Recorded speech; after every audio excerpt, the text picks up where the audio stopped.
I was just wondering, what would you consider to be the worst investment you've ever made? The worst investment I ever made? The biggest mistakes are the ones that actually don't show up. They're the mistakes of omission rather than commission. We've never lost that much money on any one investment, but it's the things that I knew enough to do that I didn't do. We have missed profits of as much as, maybe $10 billion in things that I knew enough to do and I didn't do.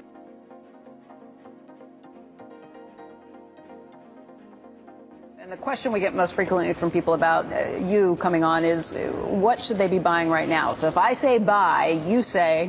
I say basically hold. I mean, the idea that the European news or a slowdown in this or that or anything like that, that would not cause you, if you owned a good farm and had it run by a good tenant, you wouldn't sell it because somebody said, here's a news item, this is happening in Greece or something of the sort. If you owned an apartment house and you got to raise your rents a little, it was well located, and you had a good manager, you wouldn't dream of selling it.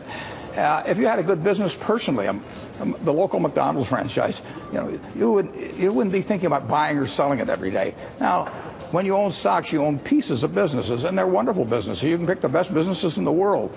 And to buy or sell on current news is just crazy. You're in a wonderful business. You got people running it for you. You know you're going to do well over 5 or 10 years. And to think news events should cause you to try and dance in and out of something that's a wonderful game is a terrible mistake. So get into a bunch of wonderful businesses and stay with them.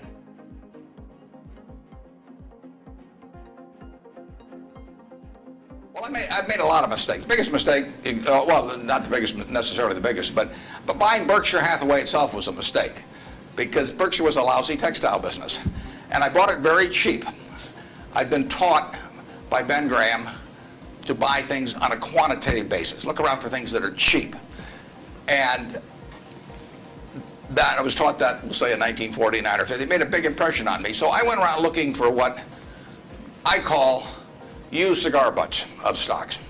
And the cigar butt approach to buying stocks is that you walk down the street and you're looking around for cigar butts and you find this on the street, this terrible looking, soggy, ugly looking cigar, one puff left in it. But you pick it up and you get your one puff. It's disgusting, you throw it away, but it's free. I mean, it's cheap. And then you look around for another soggy, one puff cigarette. Well, that's what I did for years. It's a mistake. Although you can make money doing it, but you can't make it with big money. It's so much easier just to buy wonderful businesses. So now I would rather buy a wonderful business at a fair price than a fair business at a wonderful price. I went into U.S. Air. I bought a preferred stock in 1989. As soon as my check cleared, the company went into the red and never got out. I mean, it was really dumb. I mean, I've got an 800 number I call now whenever I think about buying an airline stock. I call them up any hour that, fortunately, I can call them at 3 in the morning, and I just dial and I say, my name's Warren, I'm an aeroholic, and I'm thinking about buying this thing, and then they talk me down. I mean, it takes hours sometimes, but it's worth it, believe me. If you ever think about that buying an airline stock, call me and I'll give you the 800 number, because you don't want to do it. We don't do very many things, but when we get the chance to do something that's right and big, we've got to do it. And even to do it in a small scale is just as big a mistake almost as not doing it at all. I mean, you've really got to grab them when they come, because you're not going to get 500 great opportunities. You would be better off if, when you got out of school here, you got a punch card with 20 punches on it, and every financial decision you made, you used up a punch.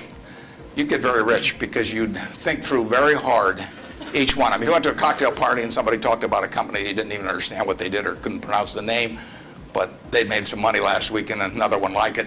You wouldn't buy it if you only had 20 punches on that card. There's a temptation to dabble, particularly during bull markets. In stocks, it's so easy. It's easier now than ever because you can do it online. Just you click it in and maybe it goes up a point and you get excited about that and you buy another one the next day and so on.